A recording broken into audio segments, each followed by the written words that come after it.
저금리를 이기는 ETF 시간입니다. 하나금융투자 김수환 대리와 함께합니다. 안녕하세요. 네, 안녕하십니까. 네, 뭐 해외 금융시장의 움직임들을 이제 동향을 점검을 해봐야 될 텐데, 뭐 새해 벽두부터 그렇죠. 금융시장을 뒤흔들었던 핵폭탄 같은 중국, 네, 중국 증시 아주 폭락이 나오면서 글로벌 금융시장 전체적으로 큰 충격을 받았습니다. 한번 리뷰를 해볼까요? 네. 뭐 일단 새해 첫날부터 앵커님이 말씀해 주셨던 것처럼 새해 첫날부터 중국 증시가 굉장히 큰 폭으로 좀 하락을 했어요. 뭐 가장 큰 이유로는 뭐 관련된 지표, 제조업 관련된 지표들이 좀 굉장히 낮게 나왔던 부분들.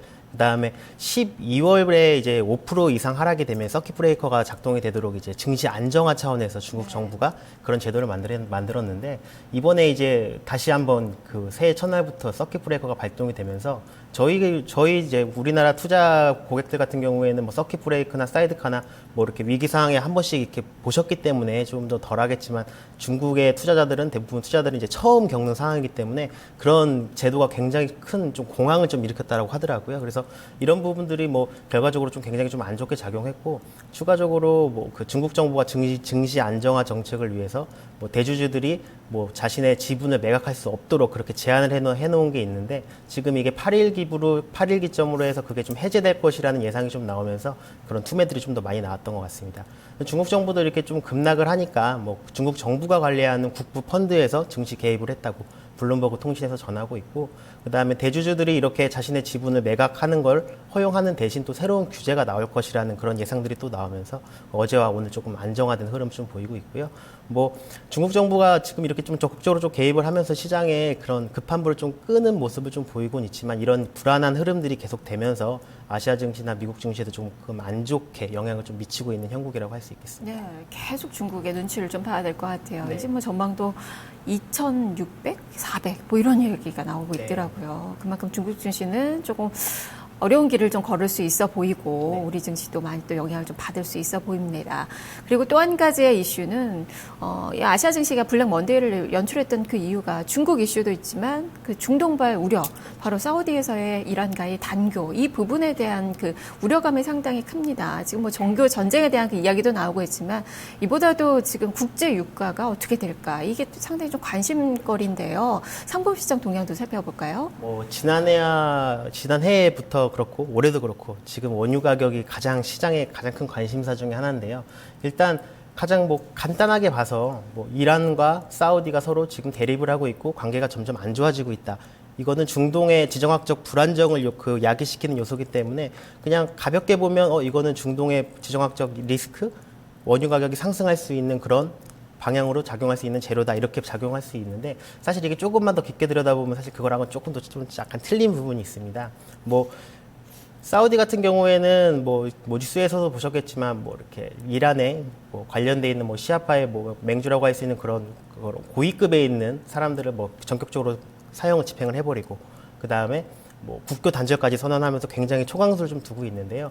뭐 사우디하고 이란이 뭐 지금 올해부터 이렇게 사이가 안 좋았던 게 아니라 예전부터 계속 안 좋았었잖아요. 그렇기 때문에 예전부터 지금까지 왔던 이렇게 두 나라가 대립을 했을 때 국제구가 어떻게 움직였나를 한번 봤더니 의외로 뭐 이렇게 예멘이나 뭐 이렇게 다른 중동에서의 그런 지정학적 리스크가 발발했을 때는 원유 가격이 급상승하는 그런 모습을 많이 보였는데 오히려 이렇게 강대국인 두 국가가 서로 대립이 좀 심해졌을 때는 오히려 원유 가격이 상대적으로 큰 폭으로 반등하지 못하고 오히려 횡보하거나 하락하는 경향이 좀 더 많이 보였어요. 그래서 그런 이유들을 조금 저도 찾아보기도 하고 다른 전문가님들의 의견을 좀 들어보면 뭐 일단은 두 나라가 워낙 경제력도 세고 군사력도 세기 때문에 그 전면전이 돌입할 그런 가능성이 좀 굉장히 낮다. 그래서 뭐 대리전인 형식이나 아니면 경제 제재나 이런 식으로의 진행이 될 가능성이 높고 만약에 서로 간에 이런 그런 경쟁이나 이런 부분들이 뭐 사실 경쟁이라고 하면 상대방의 돈줄을 이렇게 틀어지거나 아니면 우리의 그 군사력을 증강하기 위해서 뭔가 좀 더 많은 수출을 해야 되는 그런 방향성으로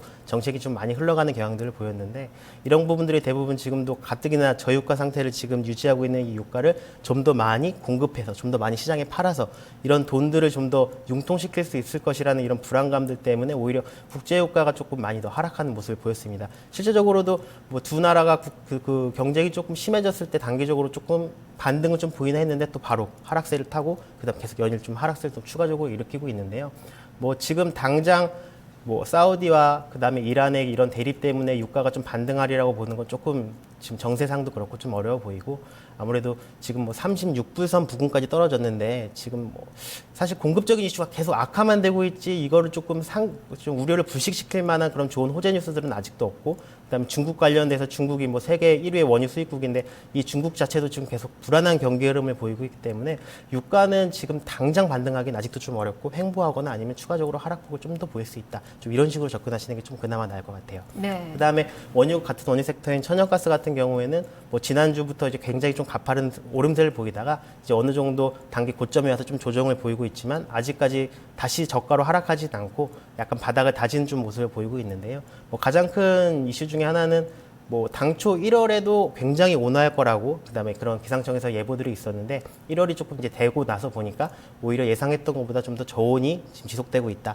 그래서 천연가스가 난방에 사용되는 그런 수요가 굉장히 좀 늘어날 수 있다. 이런 기대감들도 있고 그다음에 원유 가격이 높을 때부터 지금까지 계속 하락 압력을 줬던 투기 세력의 물량들이 어느 정도 수익 구간에 들어왔기 때문에 지속적으로 수익 실현, 매도로 진입했기 때문에 매수로 청산해야 되잖아요. 그래서 저가 부근에서 계속 매수 물량들이 계속 쌓이고 들어오기 때문에 어느 정도 저가가 계속 지지되고 있고 사실 천연가스 같은 경우에는 뭐 1년 중에 12월하고 1월이 제일 꽃이라고 보거든요. 제 기준으로는. 왜냐하면 겨울철에 가장 수요량이 급증하고 뭐 과거 데이터를 보더라도 가장 강력한 시세를 보였던 시기가 그 시기이기 때문에 올해는 워낙 강한 엘니뇨 때문에 이런 재미가 조금 덜하긴 했지만 아직까지도 그런 기대 심리가 좀 남아있기 때문에 조금 더 보셔도 될 것 같습니다. 네. 그리고 금 가격, 네. 그렇죠. 금 가격, 뭐 저도 요즘에 인터넷으로 검색하는 게 뭐 ETF도 당연히 보고 있지만 금괴가 요새 얼마인가, 막 이렇게 네. 실물 자산, 그 다음에 뭐 이렇게 ETF 같이 이렇게 뭐 증권 관련된 자산, 이런 쪽으로도 조금 많이 관심을 가지고 있는데,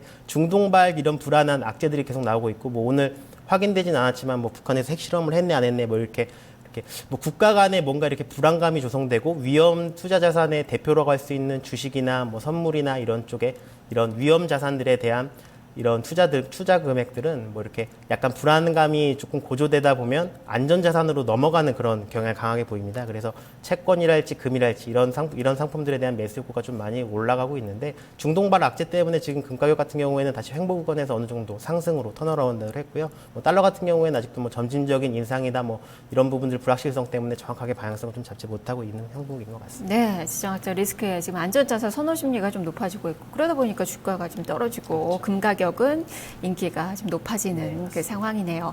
자, 그러면 이제 지난주에 추천해 주셨던 ETF를 점검을 해봐야 될 텐데 괜찮았죠? 예, 네. 괜찮았습니다. 지난주에 제가 추천해드렸던 ETF는 이제 천연가스, 계속 이슈가 됐던 천연가스라는 종목하고 그 다음에 계속 그 S&P 선물 기준으로 2100선부터 2000선 사이에서 계속 괜찮은 수익률을 보였던 빅스 상품 두 개를 추천을 해드렸었는데요.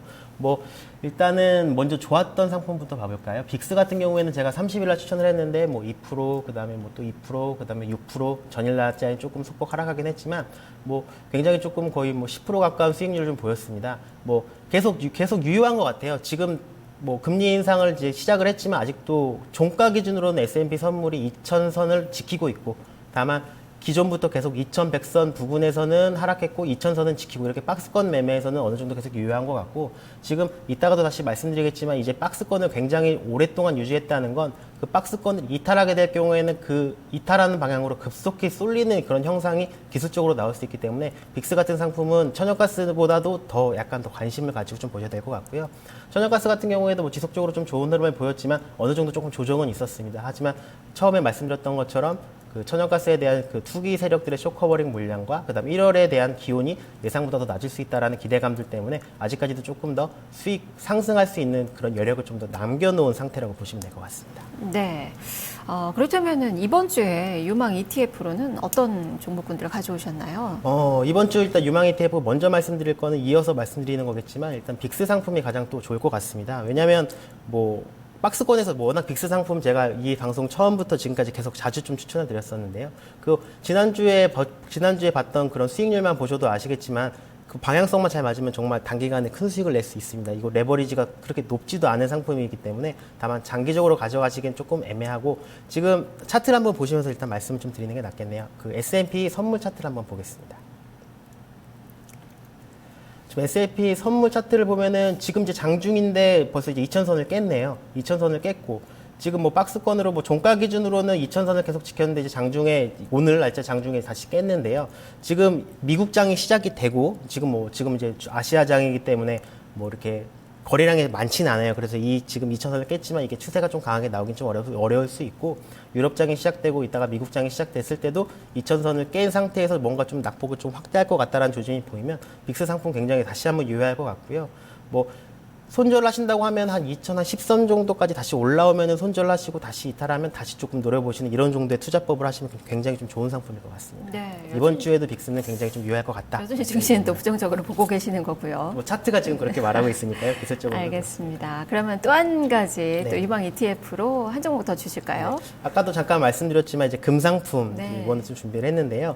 금상품 같은 경우에도 뭐 제가 예전에도 말씀드렸지만 이제 온스당 1,100불 이하에서는 원가가 맞지 않는다. 그래서 그런 공급 자체가 줄어들 수도 있다. 이런 이슈도 있었지만 지금 그런 중동발 지정학적 리스크가 지금 계속 지속되고 있는 상황이고, 그 다음에 달러 강세도 어느 정도 지금 금리 인상이 시작되면서 어느 정도 조금 무마된 상황이고, 금 같은 경우에는 ETF 같이 이렇게 투자를 해도 되겠지만 만약에 뭐 증권 관련된 자산 말고 좀 현물로 보유하고 싶다고 하시는 분들은 정말 뭐 이렇게 금괴나 이런 식으로 뭐 한국거래소를 통해서 뭐 이렇게 사셔도 되고, 보니까 1kg가 한 4,700만 원 정도 하더라고요. 지금이 살 시기라고 보시는 거죠? 저는 아직 뭐 돈이 없지만 제가 만약에 돈을 많이 가진 자산가라면 증권 쪽에도 한 50% 정도 투자해 놓고, 그다음에 현물 자산인 뭐 금 쪽으로도 투자해 놓고, 왜냐하면 증권 자산은 이제 바로바로 팔 수가 있어서 좋고요. 그다음에 그런 금괴 같은 걸로 가지고 계시면 조금 더 길게 뭐 5년, 10년 동안 쭉 가져가셔도 큰 이상이 없이 갖고 있을 수 있는 자산이니까요.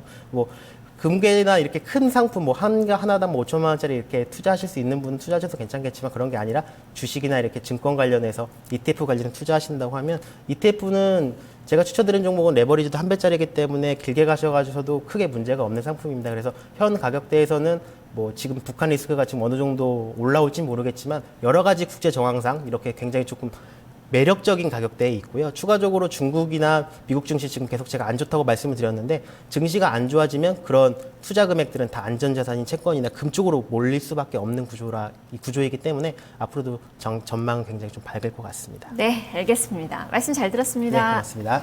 네, 저금리를 이기는 ETF 시간이었습니다. 하나금융투자 김수환 대리와 함께했습니다.